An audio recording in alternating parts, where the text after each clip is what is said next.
बीत चुका है।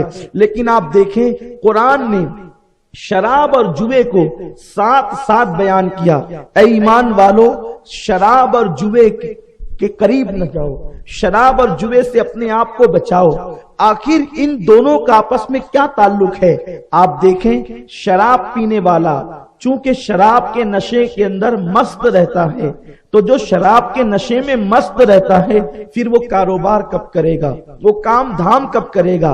अक्सर शराब पीने वाले कारोबार नहीं कर पाते, इसलिए कि उनका दिमाग ही ठिकाने पर नहीं है, उनका दिमाग ही जो है वो जगह पर मौजूद नहीं है। और अगर वो शराब की रकम इतनी या अपने जरूरत के मुताबिक अगर काम धाम भी करते हैं, मेहनत और मजदूरी भी करते हैं, तो फिर उनकी कैफियत ये होती है कि वो जितना शराब पीते हैं वो उतना कमा नहीं पाते, तो फिर वो छोटी सी रकम को बड़ी करने के लिए एक रास्ता तैयार करते हैं, एक रास्ता तलाश करते हैं, और छोटी सी रकम कम वक्त में आसानी के साथ कैसे बढ़ेगी उसके लिए वो 2-3 चीजों का सहारा लेते हैं। या तो वो जुआ खेलते हैं, इसलिए कि जुए के अंदर वो जीत करके पैसा आसानी के साथ हासिल कर सकते हैं। लेकिन आप इस बात को अच्छी तरह से जानते हैं कि जुआ खेलने वाला हर मर्तबा बाजी जीत जाए ये जरूरी नहीं होता।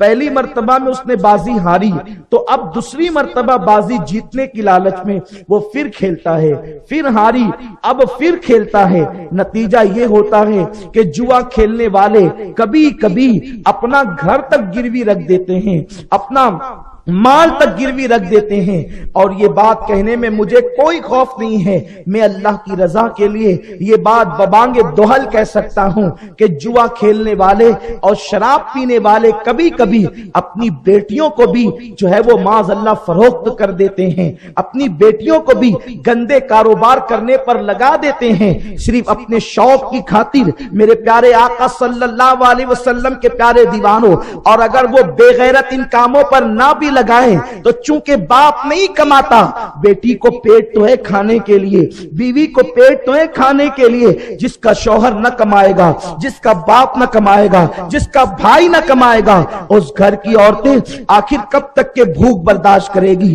कब तक के प्यास बर्दाश्त करेगी, कब तक के वो अपनी ख्वाहिशात को जलाएगी?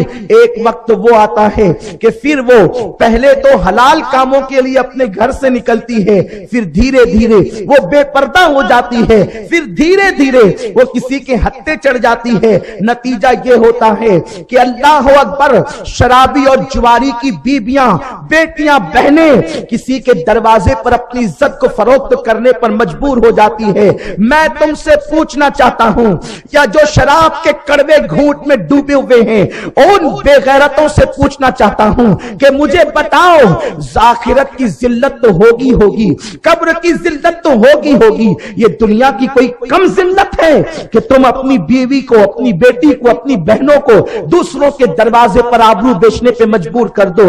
इसीलिए अल्लाह के रसूल सल्लल्लाहु अलैहि वसल्लम ने फरमाया, शराब उम्मुल खबाइस है, सारे गुनाहों की जड़ है, सारे गुनाहों की मां है शराब। शराब इंसान को उस राह पे डाल देती है जिसका इंसान तसव्वुर नहीं कर सकता। मेरे प्यारे आका सल्लल्लाहु अलैहि वसल्लम के प्यारे दीवानों, इंसान अगर ख्वाब में अगर कोई काम करे तो उस पर शरीयत का कोई हुक्म नहीं होता। अगर ख्वाब देखे कि मैंने ये गंदा ख्वाब देखा, ख्वाब में ये गंदा काम किया, उसका कोई नुकसान उसकी जात को नहीं पहुंचता। लेकिन शराब वो बदतरीन चीज है, अगर ख्वाब में भी इंसान वो काम करे तो अल्लाह तबारक व तआला उसकी सजा उसको कम से कम अता करता है, लेकिन जरूर अता करता है। आज जब मैं तुम्हें बताऊं, हुज्जतुल इस्लाम इमाम गजाली रहमतुल्लाहि ताला अलैह फरमाते हैं, उम्मुल मोमिनीन अम्मा जान आयशा सिद्दीका सलामुल्लाह अलैहा की एक कनीज थी।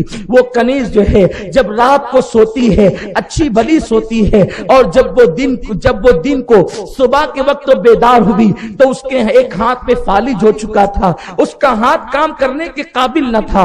अम्मा जान आयशा सिद्दीका ने उस लड़की से पूछा कि तू रात को सोई थी तो अच्छी भली थी, लेकिन तू सुबह को बेदार हुई, تیرے ہاتھ میں فالج کیسے ہو گیا, تیرا ہاتھ ناکام کیسے ہو گیا؟ وہ لڑکی جواب دیتی ہے امی جان میں نے رات کو خواب دیکھا کہ میں اپنے باپ کو خواب میں شراب پلا رہی ہوں. میں نے جیسے ہی اپنے باپ کو خواب میں شراب کا جام بھر کے دیا, اللہ مجھ سے ناراض ہوا اور جب مجھ پہ دھتکار پڑی تو میرا ہاتھ جو ہے وہ فالج زدہ ہو گیا. آپ سے میں پوچھنا چاہتا ہوں اگر انسان خواب میں کوئی غلط خواب دیکھے اس کی سزا اس کو نہیں ملتی, اس لیے کہ خواب دیکھنے والے کا قصور کیا ہے. لیکن اللہ اکبر, شراب کو خواب میں دیکھنا یا شراب خواب میں کسی کو پلانا, اس کی بھی بیداری کے بعد چھوٹی ہی صحیح لیکن کوئی نہ کوئی سزا ضرور ملتی ہے. پھر ام المومنین اما جان عائشہ صدیقہ نے دعا کی, اس لیے کہ اس نے خواب میں یہ کام کیا تھا, اس لیے اس کا ہاتھ پھر سے آپ کی دعا سے اچھا ہو گیا.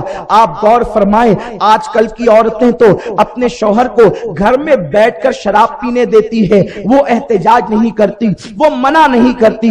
ایسی عورتیں بھی اگر آپ کسی کے شراب پینے میں خاموش ہیں, احتجاج نہیں کرتے, تو اس کے گناہ میں آپ بھی برابر کے شریک ہیں.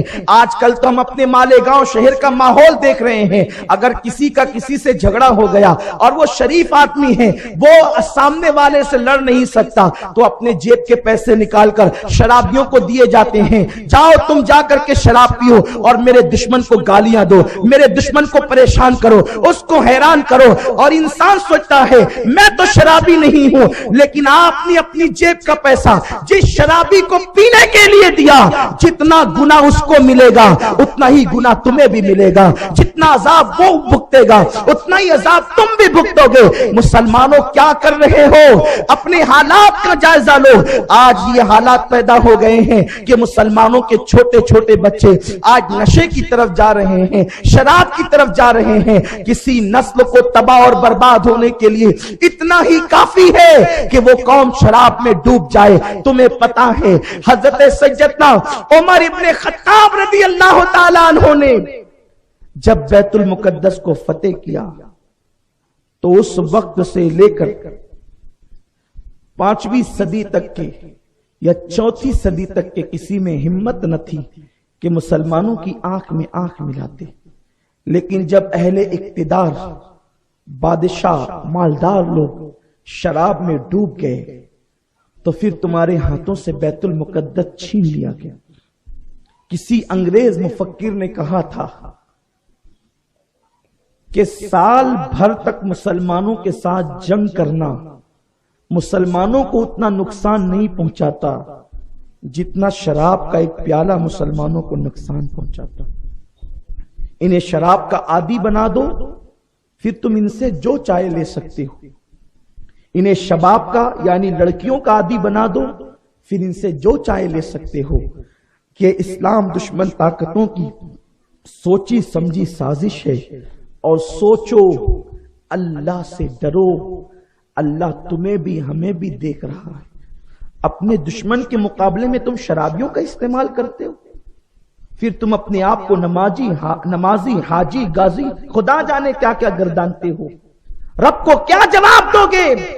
جبکہ اللہ کے رسول صلی اللہ علیہ وسلم نے فرمایا جس نے ایک گھونٹ شراب کا پیا یا پلایا اور مرنے سے پہلے اس نے توبہ نہیں کی تو وہ قیامت کے دن اس حالت میں اٹھے گا, یا تو اس کا چہرہ سور کی طرح ہوگا یا تو اس کا چہرہ بندر کی طرح ہوگا.